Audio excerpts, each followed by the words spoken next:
This is Real Estate Rookie, episode number 98.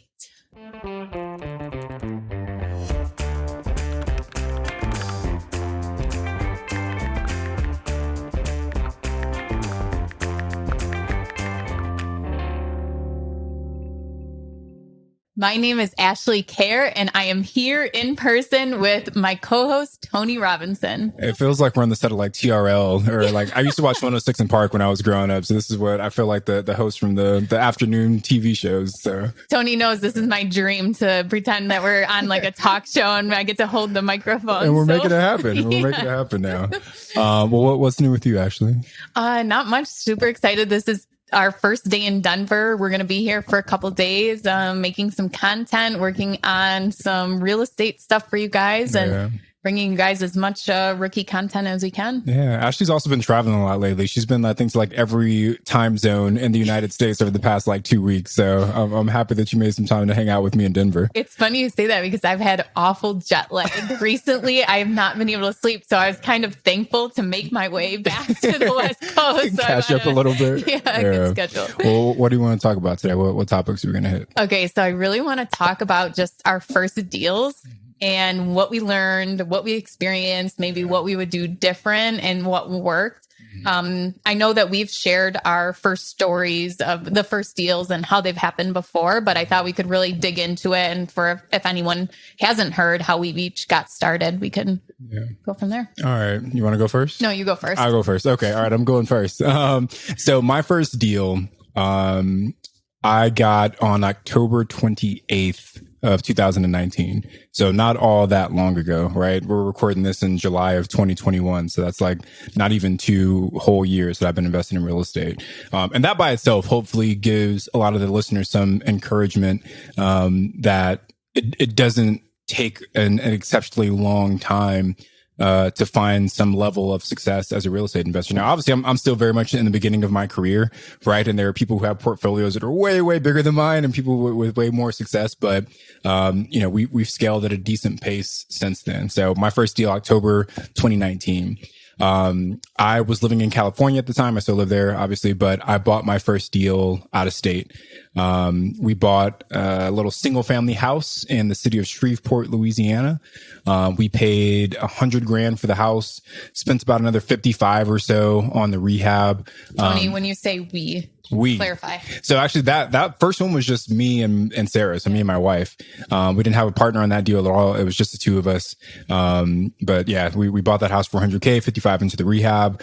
But I think the most unique part of that story of my first deal was that we spent $0 on the rehab and the purchase price. Like out of pocket, we spent $0. We found a local credit union that said, Tony, if you find a good enough deal where your purchase price and your rehab are no more than I think like 75% or something of the after repair value, we as the bank will fund the entire transaction.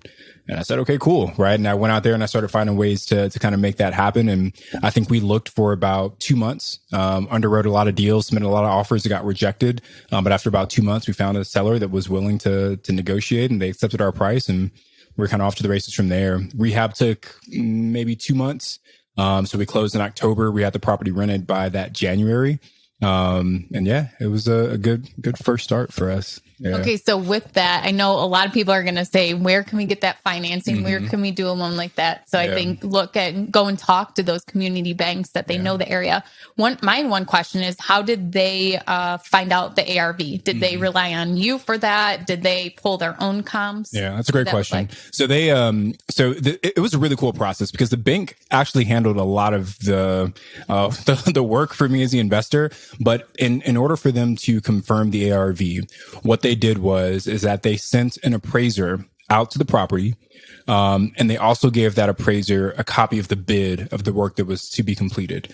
And the appraiser walked the property, saw its current condition, saw the current layout.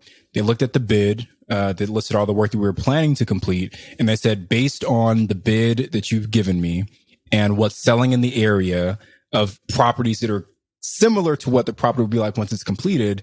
Here's what I think the property will be worth.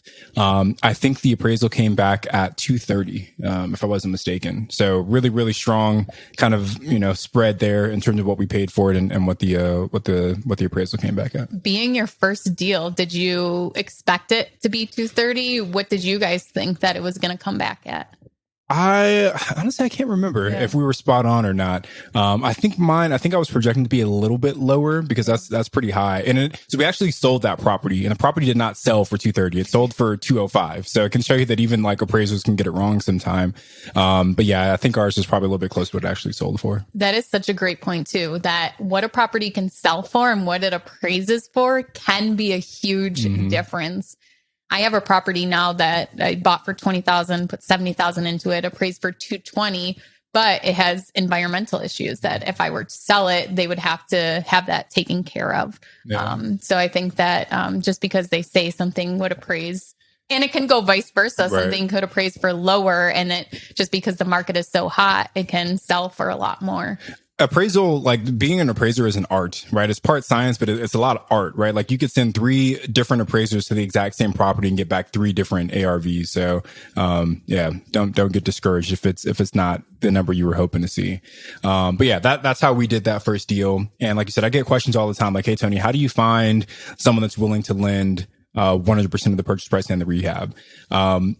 Pick up the phone and start calling people. Right. I think focusing on those smaller kind of local regional banks, credit unions that have a little bit more flexibility, especially the ones that are going to kind of keep those loans on their own books as opposed to selling it on like the larger kind of marketplace for loans.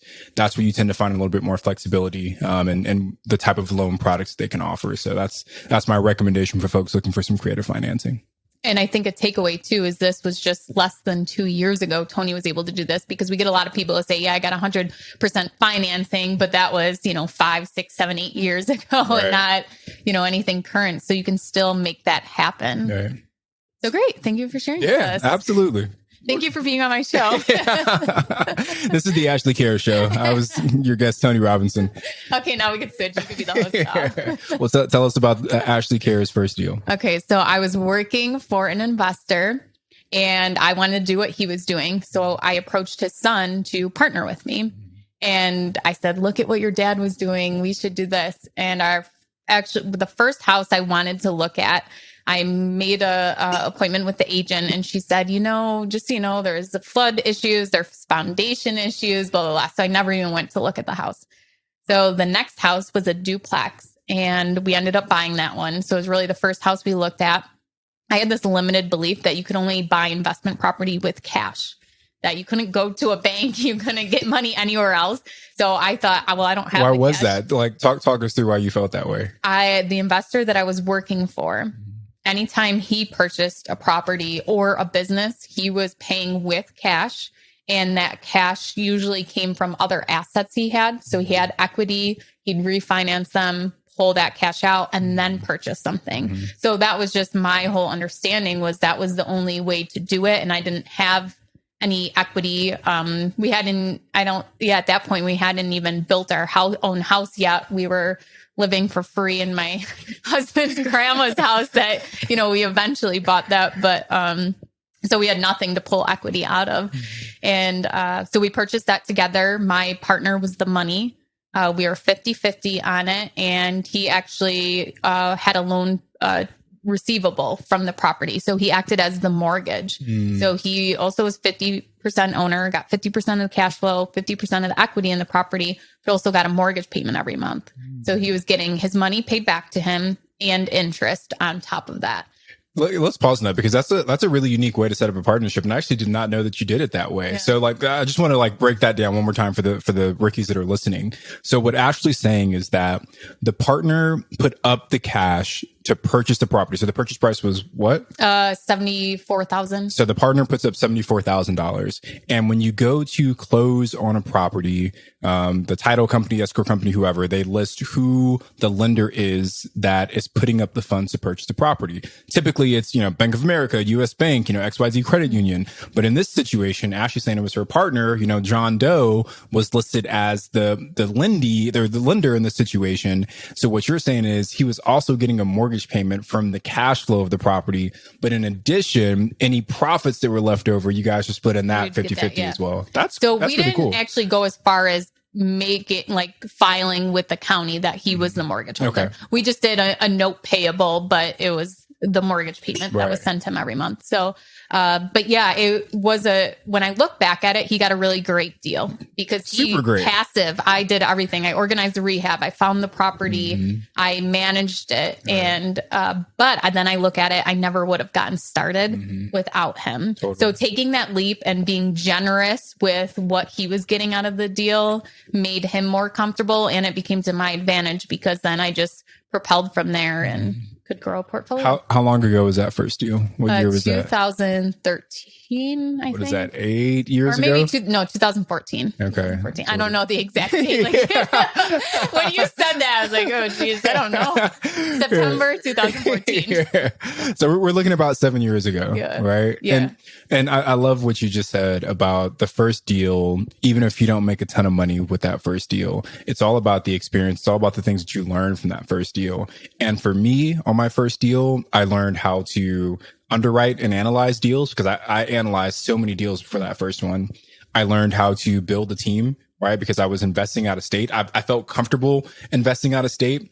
I learned how to buy property sight unseen and kind of rely on my team to help me with that due diligence process. And all those things that I've learned, I'm still leveraging in my business today. And that's what's kind of given me the foundation to kind of go where I'm at. And I'm assuming all those skills you just said about being a property manager, doing all those things, like those are still things you're doing today, but you've just like progressed, right? And I also sold my first property too. Yeah. And I think that it's kind of an example that your first deal may not be a home run, and that's okay, that you can have those exit strategies in place to get rid of it down the road if you choose to. So I think that's important. Don't get stuck in analysis paralysis, waiting for that golden deal.